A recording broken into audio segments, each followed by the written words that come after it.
अच्छी बात है, लेकिन क्या है कि सारे दुखी हैं। सबके पैसे कारपोरेट में कहीं न कहीं फंस गए और अजय टंडन जी हैं, बहुत अपने प्रिय मित्र हैं, हमारे गुरु जी हैं। ये एक लड़ाई लड़ रहे हैं कि जो जन सामान्य है, जिनके पास न ही कानूनी बहुत ज्यादा जानकारी है, न ही उनके पास पैसे हैं कि वो अपने केसेस को लड़ पाए, तो ये एक मंच बना करके उनकी तरफ से एक लड़ाई लड़ने की कोशिश कर रहा है, जिसके लिए इनका बहुत बहुत साधुवाद है। एक्चुअली ये कॉर्पोरेट फ्रॉड जो होता है, ये बड़ा कॉम्प्लिकेटेड होता है। सामान्य व्यक्ति को ये सब चीजें इतनी आसानी से समझ में नहीं आती हैं। होता क्या है कि कंपनियां कॉम्प्लिकेटेड मैनर में ट्रांजैक्शन करती हैं।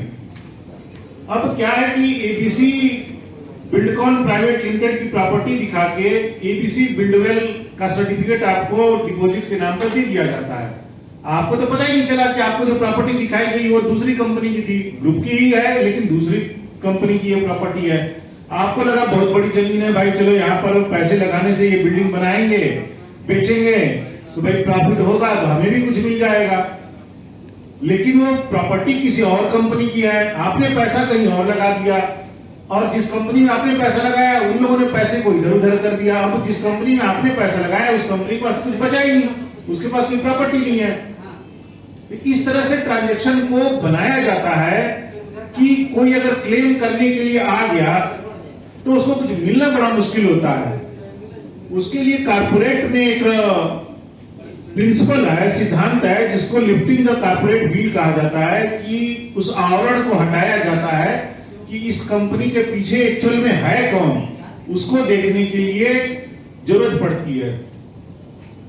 तो सामान्य जन को ये बड़ा मुश्किल है, इतनी बातें कॉम्प्लिकेटेड चीजें समझ में आ नहीं पाती हैं। और आपका इन्वेस्टमेंट क्या है कि 10,000 का इन्वेस्टमेंट किसी का है, किसी का 50,000 का इन्वेस्टमेंट है, किसी का 2 लाख का है। कोई सज्जन है जिन्होंने रिटायर हुए तो उन्होंने अपने पूरे पैसे जो पीएफ के मिले वो लगा दिए। अब उनके पास क्या है, बुढ़ापे में कुछ बचा ही नहीं। किसी के लिए 50,000 रुपए कुछ भी नहीं है, किसी के लिए 50,000 रुपए उसके जीवन भर की कमाई है। तो वो दर्द सबका अलग अलग है। जो बड़ा आदमी है वो अपनी लड़ाई लड़ लेता है, और जो जिसके पास पैसे कम है, उसके पास जानकारी कम है, वो अपनी लड़ाई लड़ भी नहीं पाता। शासन प्रशासन की दया पर वो निर्भर रहता है। शासन प्रशासन अगर बड़ा संवेदनशील होगा तो आपकी मदद वहां कर देगा जहां पर बहुत ज्यादा चीजों का स्टेक इन्वॉल्व नहीं होता है। छोटी मोटी अगर आपकी कोई लड़ाई हो गई तो कोई पुलिस वाला होगा, या अपने लोकल आप नेता के पास चले जाएंगे तो वो आपको एक गुडविल के तौर पे आपकी थोड़ी बहुत मदद कर देगा। लेकिन जहां पर हजारों करोड़ का इन्वॉल्वमेंट हो जाता है, वहां पर कोई एक आदमी पैसे नहीं बनाता है, वहां पर पूरे सिस्टम में वो पैसा जाता है, इसलिए आपकी कोई सुनवाई नहीं करेगा। आप थाने में जाएंगे, थाना आपकी बात नहीं सुनेगा। आप एडमिनिस्ट्रेशन में जाएंगे, प्रशासन के पास जाएंगे, वो भी आपकी बात नहीं सुनता। आप लोकल लीडर के पास जाएंगे, वो भी आपकी बात नहीं सुनेंगे। आश्वासन सब लोग दे देते हैं, काम कोई नहीं करता है, और अंत में क्या होता है कि आदमी हार के परेशान हो जाता है।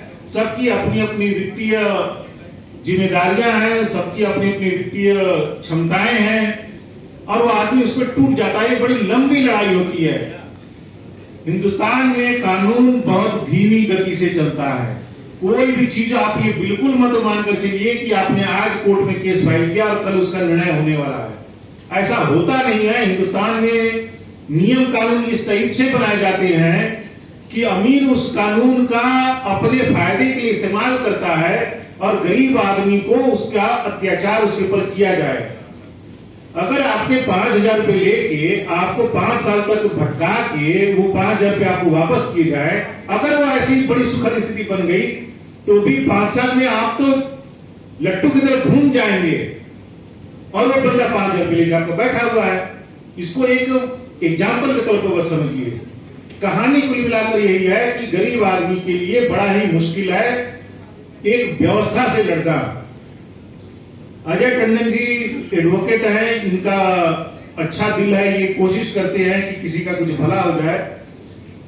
इस प्रयत्न में ये लगे हैं, तो इनको इसके लिए साधुवाद है। और आप लोग जागरूक बनिए और इस चीज को अच्छी तरह से समझ के चलिए कि एक लंबी लड़ाई है, और इस लड़ाई में बहुत उम्मीद मत रखिए शासन प्रशासन से। शासन प्रशासन का डंडा कायदे से जो लोग गलत काम कर रहे हैं उनके ऊपर चलना चाहिए, लेकिन वो डंडा चलता है जो कमजोर है उसी के लिए।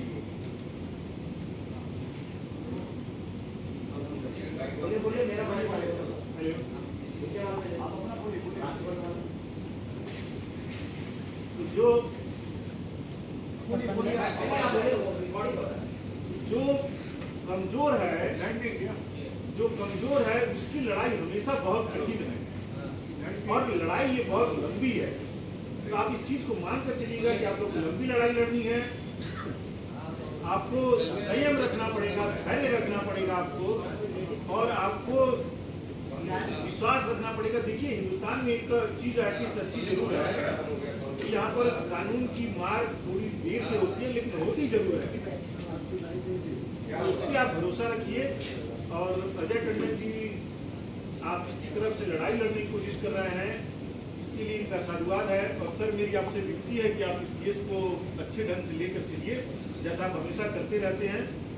और जो कमजोर लोग हैं जिन्होंने अपने जीवन के बहुत सारे पैसे, पूरे जीवन की कमाई कुछ लोगों ने लगा दी, उनकी मदद करिए, उनको उनके पैसे दिलाइए।